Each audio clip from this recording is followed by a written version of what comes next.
दोस्तों 10 मार्च को हमारा कक्षा 11वीं का रसायन शास्त्र केमिस्ट्री का एमपी बोर्ड का वार्षिक परीक्षा का पेपर होने वाला है। इसलिए लगातार मैं आपको तैयारी कराते जा रहा हूं।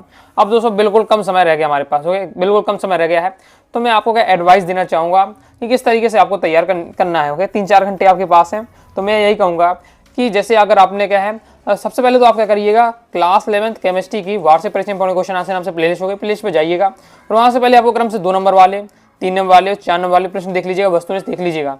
ओके, जैसे आप वीडियो बस देख लीजिएगा, केवल क्या है, कंप्लीट वीडियो बस देख लीजिए। इससे क्या फायदा होगा, बहुत सारे क्वेश्चन बहुत ज्यादा सिंपल है कि देखते ही देखते आपको तैयार हो जाए। कुछ क्वेश्चन मैंने समझा दिए हैं, कुछ सिंपल है कि आप पढ़ते ही आपको तैयार हो जाएंगे, कुछ आपको डिफिकल्ट लगे उन्हें थोड़ा पढ़ने का प्रयास करिए। तो पूरा वीडियो देख लेंगे तो कंप्लीट आपके इंपॉर्टेंट आपके माइंड में आपके आ जाएंगे और आपके थोड़ा थोड़ा तो कम से कम याद रहेगा। एग्जाम में आ जाए तो आसानी से आप कर पाएंगे। और क्वेश्चन ही अगर छोड़ देते हैं तो फिर आपको क्या है, वहाँ अगर आपसे वो सिंपल भी होगा तो भी आपसे वो, अगर आपने पढ़ा नहीं है तो वो भी आपके लिए डिफिकल्ट हो जाएगा। तो इसलिए वीडियो तो आपको सभी अच्छे से तैयार कर लीजिएगा और जो बताए क्वेश्चन सभी आपको पढ़ के जाना है। ओके, अब केवल हमारे क्या वस्तुनिष्ठ रह गए थे, वस्तुनिष्ठ पहले भी बता चुका हूँ, कुछ और वस्तुनिष्ठ है मेरे पास, तो मैं उनकी आपको प्रैक्टिस कराने वाला हूँ। ओके, तो अति महत्वपूर्ण वस्तुनिष्ठ देखने वाले पार्ट 2 है, लास्ट वीडियो हमारी रहने वाली है। ओके, बाकी क्रम से आप वीडियो देखना चाहते हैं सब मैं पहले ही आपको तैयार करा दिया है, तो जाकर जरूर देख लीजिएगा। ओके, और 4 नंबर क्वेश्चन जो बताए हैं पूरा आपके छपेंगे, आपके एग्जाम में छपेंगे। ओके, सेम आपको क्वेश्चन देखने को मिलेंगे लाइन से, इसलिए अच्छे से सभी पढ़ के जाइए क्वेश्चन को।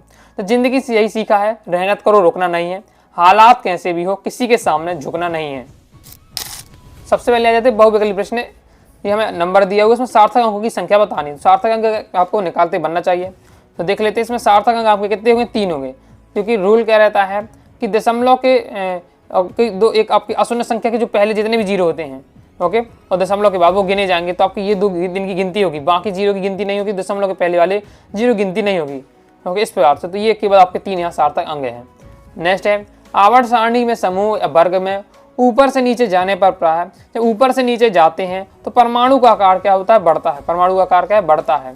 जैसे एक वर्ग में ऊंचे से नीचे जाने पर, अब वर्ग में ऊपर से नीचे जा रहे हैं तो अब चायक की समर्थता बढ़ती है। अच्छे से समझ लीजिएगा, अब समझ में आपको नहीं आ रहा तो हम याद करके रखिए, माइंड में सेट करके रखिए। आवर्त सारणी में यदि हम क्या है ऊपर से नीचे जा रहे हैं तो परमाणु का आकार बढ़ता है, और वर्ग में अगर क्या है ऊपर से नीचे जाते हैं तो अब चायक सामर्थ्यता भी बढ़ती है। जैसे जल में एक अणु अधिकतम हाइड्रोजन बंद रखता है, तो जल का एक अणु होता है, अधिकतम कितने हाइड्रोजन रख सकता है, H2O। ओके, तो हाइड्रोजन बंद आपके बना सकते हैं, 2 ही बन पाते हैं। एल्कीन जो ज्यामितीय संयोजकता दर्शाता है वो होता है आपका 2 मिथाइल प्रोपीन, और हाइड्रोजन का जलना आपका क्या है, ऑक्सीजन है। यौगिक का मूल अनुपाती सूत्र क्या है, CH2 है। इसका ग्राम अणुभार 42 है, तो आपका अणु सूत्र आपको बताना है, तो अणु सूत्र आपका क्या है, CH2 है, तो C3H6 आपका बनने वाला है। नेक्स्ट देख लेते हैं, अणुसूत्र में क्या उसी अनुपात में बढ़ाना पड़ेगा। जैसे हमने यहाँ 3 कार्बन कर दिए हैं, 3 कार्बन यानी हमने यहाँ मतलब 3 का गुणा किया है, तो इसमें भी हमें क्या है 3 फिर गुणा करना पड़ेगा, 3 दूनी 6, तो आपके हाइड्रोजन भी 6 हो जाएंगे, उसी अनुपात में से सब बढ़ जाते हैं। जैसे लिथियम का विकर्ण संबंध दर्शाता है, तो मैग्नीशियम के साथ क्या है, लिथियम विकर्ण संबंध दर्शाता है। परिवर्ती संयोजकता प्रदर्शित करते हैं, तो संगमर तत्व होते हैं परिवर्ती संयोजकता प्रदर्शित करते हैं। NH3 अणु का संकरण होता है, तो NH3 में sp3 संकरण होता है।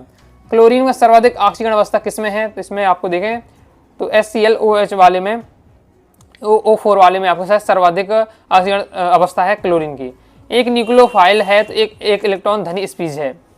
रेगिस्तान की पूरी, अब इसमें भी हमें क्या है सार्थक अंक की बतानी संख्या।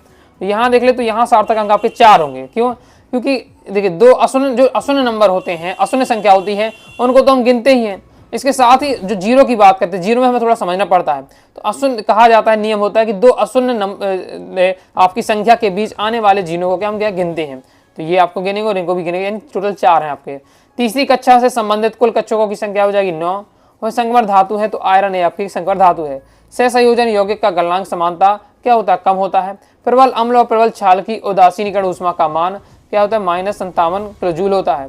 किसी पदार्थ की क्रिया करने की दर उस पदार्थ के सक्रिय द्रव्यमान के समानुपाती होती है।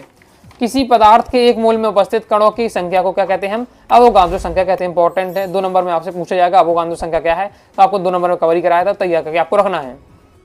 जैसे अधिकतम प्रकाश विद्युत प्रवाह वाला होता है, तो आपका हो जाएगा के हो जाएगा। फिर आपका है बेरिलियम, तो ये बुंस ज्वाला में रंग देता है, तो सेव जैसा हरा देता है, ये इंपॉर्टेंट है, प्रीवियस में आ भी चुका है। नाइट्रोजन अणु में पाई बंद होते हैं, तो 2 होते हैं। किसी विलगित निकाय में कुल ऊर्जा रहती है, तो स्थिर रहती है। बर्फ के जल में पिघलने की एंट्रोपी क्या है, धनात्मक होगी। धनात्मक क्यों, कि एंट्रोपी होती क्या है। एंट्रोपी का क्वेश्चन आपको लॉन्ग में बनेगा 4 नंबर। मैंने आपको 4 नंबरों से एंट्रोपी वाले टॉपिक को समझाया, तो अच्छे से तैयार करके रखिए। उसमें मैंने आपको बताया था एंट्रोपी होती है वो आपकी अव्यवस्था की माप। जितना ज़्यादा अव्यवस्थित होते जाएंगे उतनी ज़्यादा एंट्रोपी बढ़ती जाएगी, ओके। और जितनी ज़्यादा व्यवस्थित होंगे एंट्रोपी उतनी घटेगी। अब देखिए बर्फ से जल, बर्फ क्या है, ठोस है, तो बर्फ की एंट्रोपी क्या है, अभी कम होगी, ओके, क्योंकि व्यवस्थित है, ठोस हो रहती है, एकदम डिजाइनिंग में रहती है। जैसे जैसे पिघलती जाएगी तो पानी बन जाएगी। पानी क्या है, कोई आकार नहीं हो तो पानी यहाँ फैल जाएगा, यहाँ फैल जाएगा, यहाँ फैल जाएगा, यानी अव्यवस्थित होता है। पानी अव्यवस्था की बहुत ज़्यादा बढ़ जाता है। तो अव्यवस्था बढ़ रही है, बर्फ से जब जल बन रहा है, यानी अव्यवस्था, बर्फ क्या है, पहले आकार ली है, फिर आकार नहीं रहेगी, अव्यवस्थित हो जाएगी। तो इसकी क्या है, जब अव्यवस्थित हो रही है यानी एंट्रोपी भी क्या है, बढ़ेगी। इस पार से अव्यवस्था तो बढ़ती जाए तो एंट्रोपी बढ़ती जाएगी, अव्यवस्था घटती जाए तो एंट्रोपी आपकी घटेगी। सत्य सब देख लेते हैं। इलेक्ट्रॉन हमेशा कम ऊर्जा वाले कक्षकों में पहले भरते हैं, तो सत्य हो जाएगा।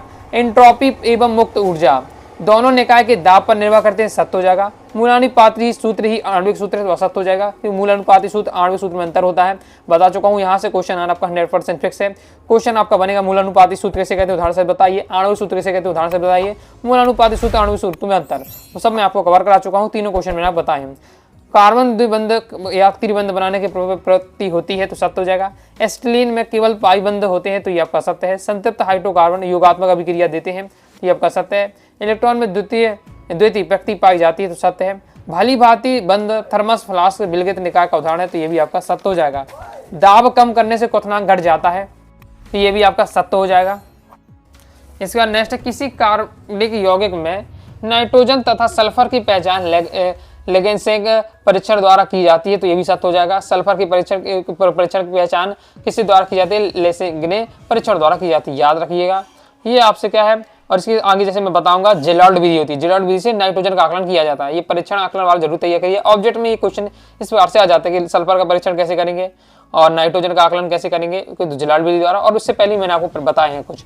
एल्केन में sp3 संकरण पाया जाता है, सत्य हो जाएगा। स्थिर दाब पर किसी तंत्र के संपूर्ण ऊष्मा की एंथैल्पी कहते हैं, तो ये भी आपका सत्य हो जाएगा। एंथैल्पी के बारे में दिया हुआ है, सत्य सत्य दिया है, तो जैसे आपका दिया है del H minus T del S, तो ये हो जाएगा आपका इक्वल टू डेल जी।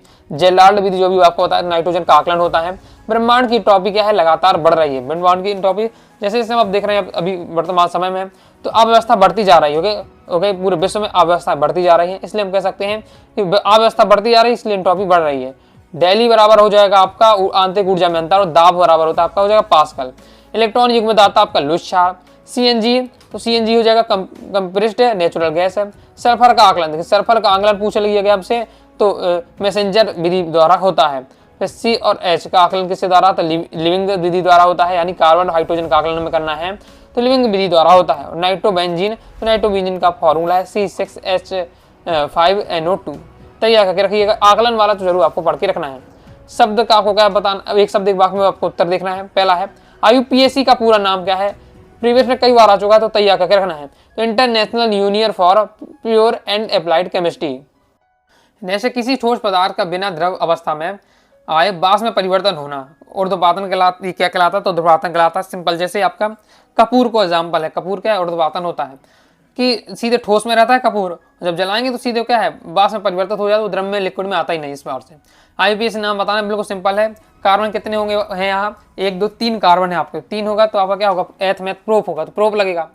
दूसरे पर और जला है तो प्रोपिनॉल हो जाएगा। दूसरे नंबर पर 2 प्रोपिनॉल आपका हो जाएगा। दिगंशी क्वांटम संख्या को दर्शाते साइन आपको बनाना है। उत्कृष्ट गैसें किन्हें कहते हैं, जिनके बाह्यतम कोश में NH2 और NP6 व्यवस्था होती है।